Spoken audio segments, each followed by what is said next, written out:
Hiya. And welcome to tonight's episode of Life Support.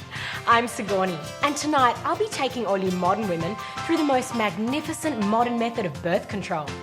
I'm Penny, and I'm here to teach you about all the stuff that actually matters. Dr. Rudy, happy to be here again tonight. And in a short while, I'll be showing you parents how to give your child the greatest gift they already possess. Geez, you'd need to be a doctor to get your head around that one, Rudy.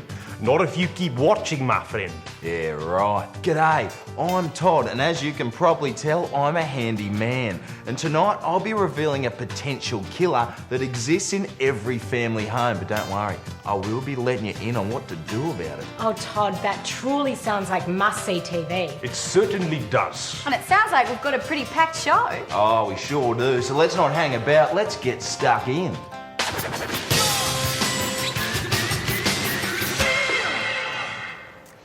Tonight on Child Watch, I want to talk to you about school bullies. Bullies have always been a problem, picking on the weak and different just because they can. Every day, hundreds of kids live in constant fear of being physically or, if they're lucky, verbally abused.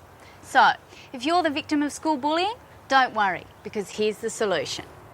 All you have to do is keep a diary where you plan a school massacre, making sure that you clearly and repeatedly name each bully as a potential target.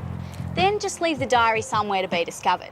And once word gets out that there's a planned revenge shooting, the bullies should stop their bullying. Now, this sounds easy enough, but there are a few tricks to making this work for you.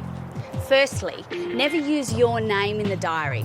Always refer to yourself as I. There are two reasons for this. Firstly, the diary can't be traced back to you. And secondly, chances are these bullies are picking on other kids too. So if they don't know who the potential trigger man is, they're going to have to be nice to everyone. Then, just to be sure, make sure you don't use your own handwriting. Type everything out on computer and cut and paste it into this book.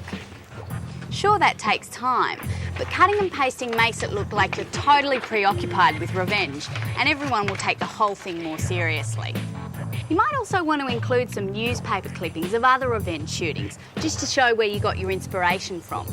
And make sure that the guns you claim to use in your planned attack are easily available in this country.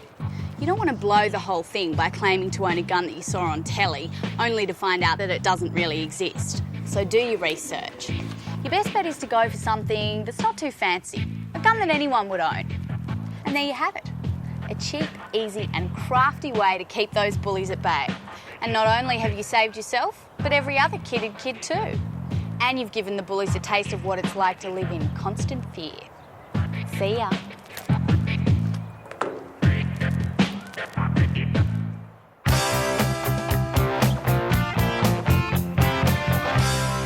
As any handyman will tell you, it's difficult to get rid of chemicals and poisons that you use in your everyday DIY projects.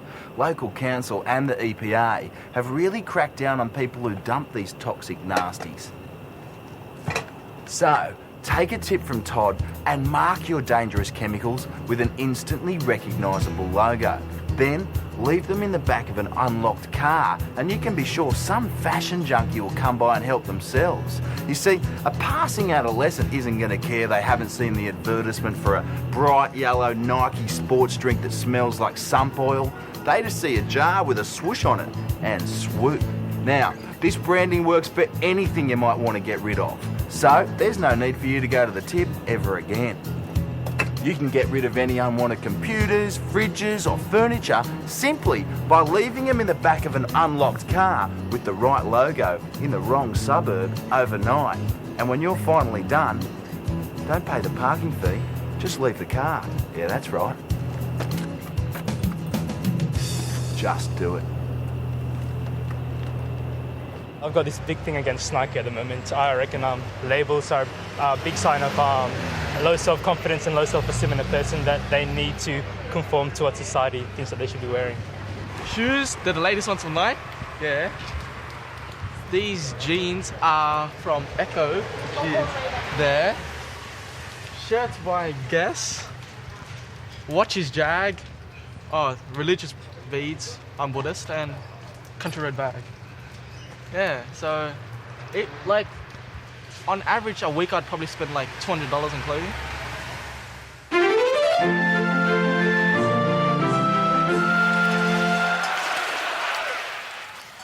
know about you, but I really enjoyed watching the Winter Olympics on TV. It made me so want to be there. Well, it may be too late for Utah, but if you want to go to the next Winter Olympics, now is the time to start thinking about it. Because if you're going to go to the Olympics, why not go as an Olympic athlete? Of course, generally speaking, it's incredibly hard work to become an elite international athlete.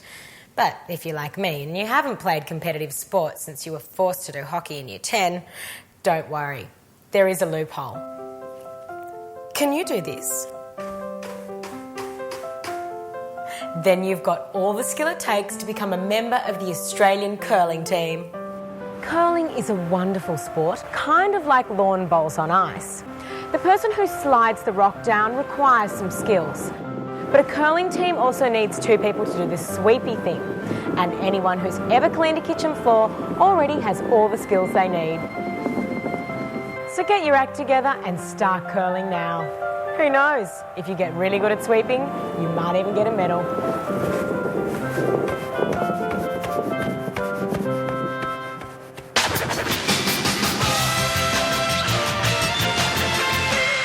Oh, Dr. Rudy, I have to say, I get so overwhelmed by the amount of mail we receive. No, we must be quite the envy of Santa Claus. But unlike Santa Claus, we're very real and here to help. That's right. And did you know, Sigourney, that I get a lot of letters from parents asking for the easiest way to explain the facts of life to their son or daughter? A very embarrassing and awkward situation for any parent, I'm sure. That's right. If you're not trained to be completely objective about sex, like me, it is a most dauntingly difficult thing to do.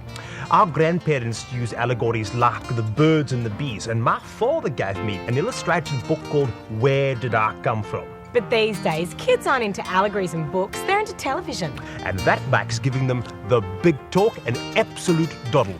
All you have to do is reach into the back of your wardrobe and pull out one of your old porn videos. Something like Debbie Does Dallas, a real classic.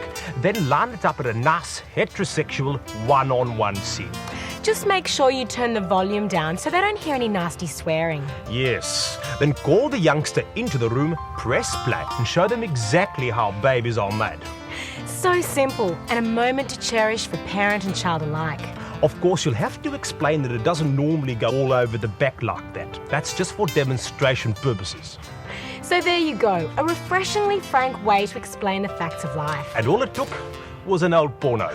Speaking of which, it's always best to use a video from the pre-silicon implanted 70s. That way, you won't distort your child's idea of body image. Well, I went and looked it up at North Sydney Library. I think I was about in year 3 and the kids in year 5 were talking about periods. So I went up to the front counter and said, can you show me the books on periods? And they went, what period? Like the Renaissance, the blah. And I'm going, no, periods, you know. And they kind of led me off to this section. I spent all day looking at books just going, oh, that's so gross. One day when I was 12, 13, that happened. My dad asked me about, it's just funny hearing your parents say penis, vagina, all the different things. And especially my dad has a strong Indian accent. So it's pretty funny. I just used this video in the white box. I thought, oh yeah, what's this? I might have a look. So I put in the video recorder. It was pretty explicit stuff, X-rated, I say. And it was pretty shocking for a 7-year-old back then. Yeah, my dad's a Catholic, I'm on a 7, and I found his book, The Joy of Sex, in the cupboard when I was about 10. It was very interesting reading. No, I'm a wog. It's not going to happen. Never ever would that happen, that sex education talk. You would not find that. Very, very rarely in a wog family. Oh, Dr. Rudy, you're always looking out for the youth of the nation. I'll do what I can. And right now, let's take a look at this.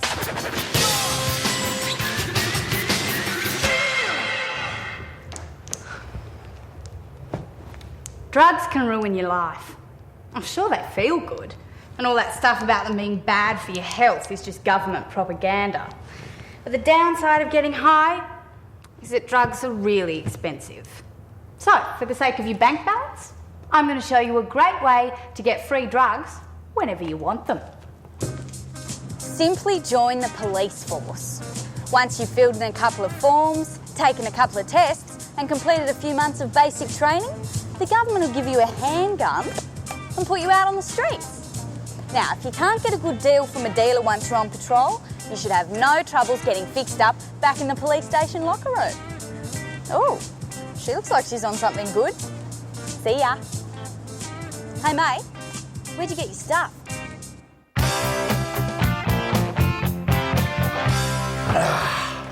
G'day.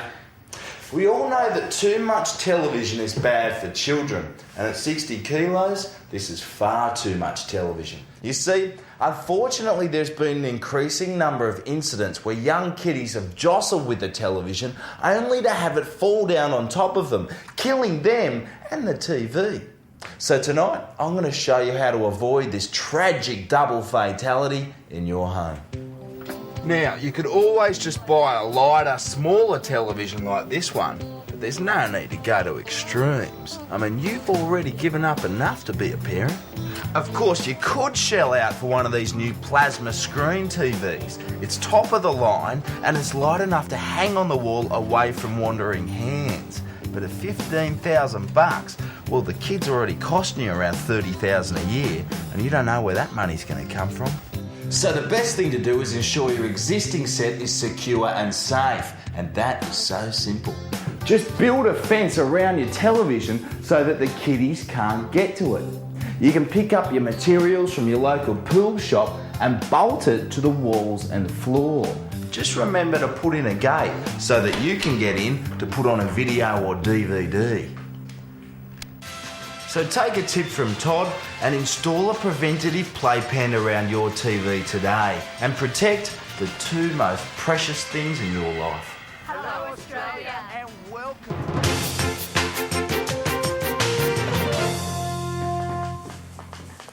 I'm so bored.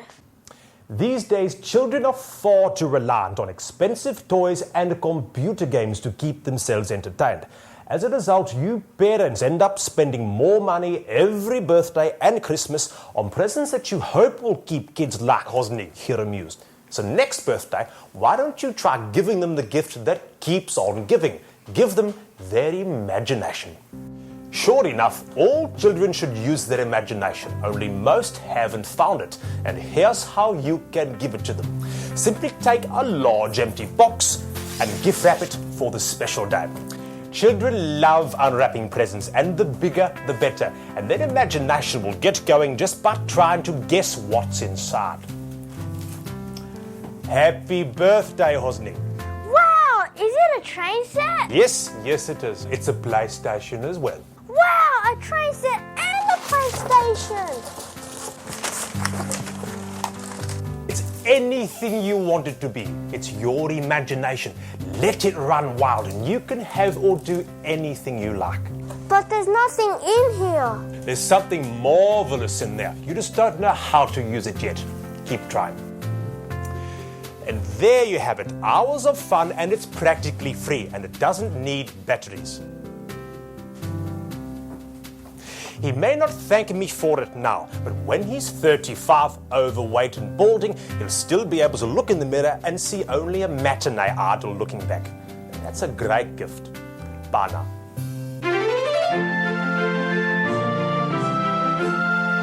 Ladies, if you're a modern woman like me, you wouldn't settle for anything less than the perfect man. But when it comes to his looks, there's always something about him that isn't quite right.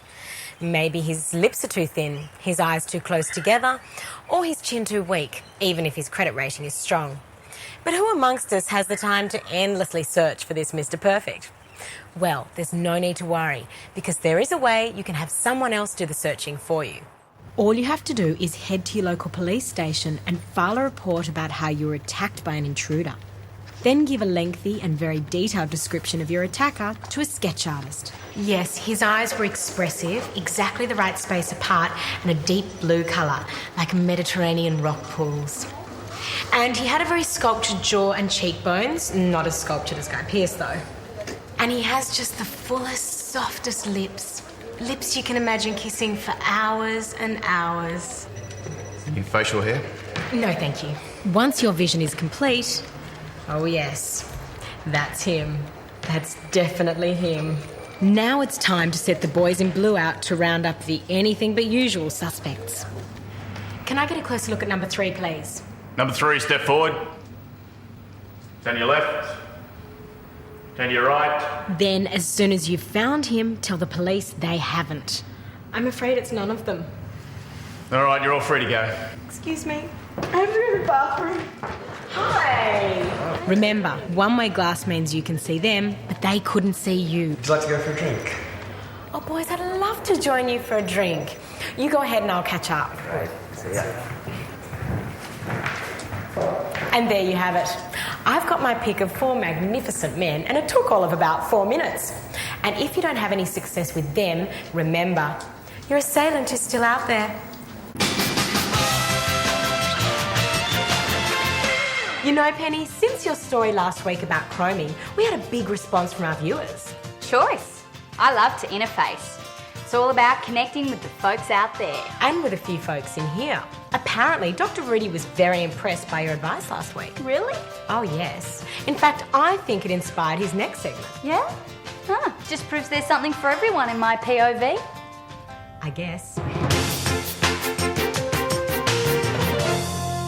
How's it?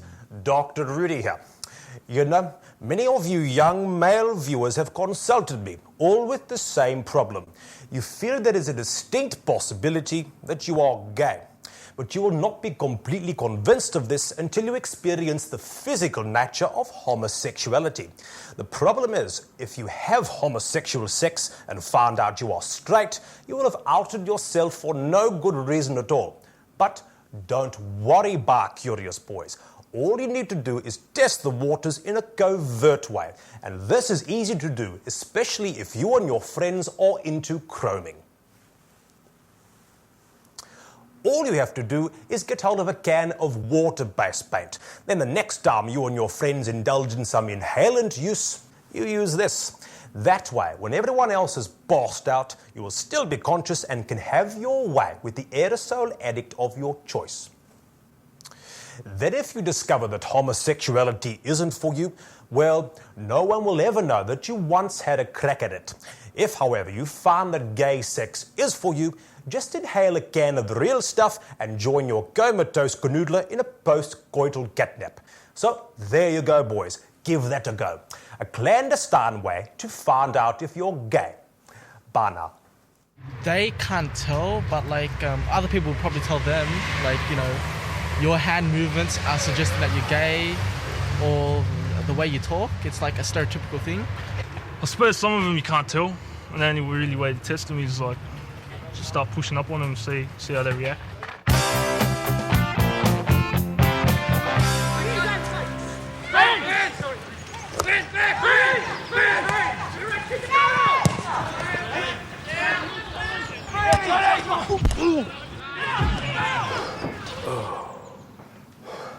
I love me footy, but I don't love the aches and pains that set in after a match. If you've got a strain injury or a serious bruise, the best thing to do is apply some of these. Problem being, after a particularly rough match, you soon run out of packets. That's why you've got to take a tip from Todd, because there is an easier way. Most of us have one of these lying around the house somewhere. What you got to do is empty out the polystyrene beads and just replace it with frozen peas. So the next time you've given your all for your captain, you can sit back and relax. Total relief.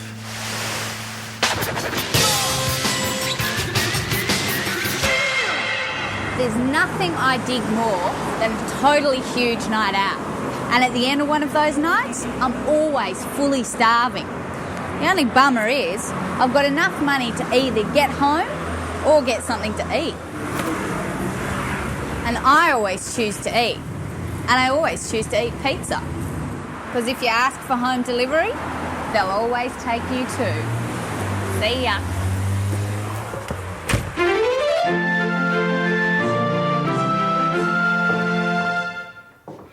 As modern women, birth control is a constant issue in our lives. There are so many alternatives. Condoms, the pill, the diaphragm, spermicides. And you know what? None of these methods are 100% effective. There are 2 ways to avoid becoming a mother: abstinence or hysterectomy. Now, for ideological reasons, I could never choose abstinence. So today, I'm going to take you through the benefits of being completely sterilised.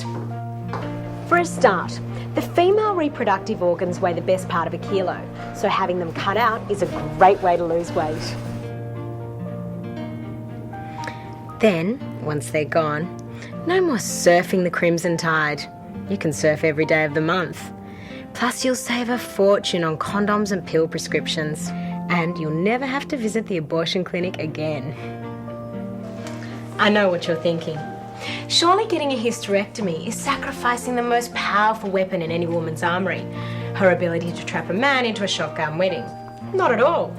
Just because you can't get pregnant doesn't mean you can't say you're pregnant. Oh, poor Sigourney.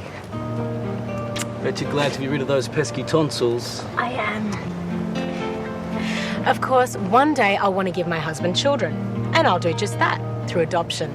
It's so much better for the figure, and it's all the rage in Hollywood.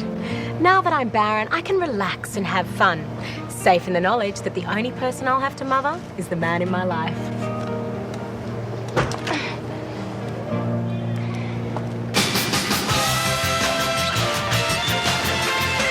My word, Sigourney, what a practical idea. I may just start recommending that to my patients. I'm sure the more women know it's available, the more women will choose to have it done. Yeah, right. Well, check this out, guys. You're not going to believe it, but here we are at the end of another show. And I hope we've provided some relief to those of you who've required it. And if not, try and keep it together for another 7 days. We'll be back. That's right, with more great advice you won't find on any other lifestyle show. Until then, you Australians be good to one another. And in the meantime, why not get involved in a charity? And remember, gang, the only reason we're in here is because you're out there. See you next week. Good night, Australia.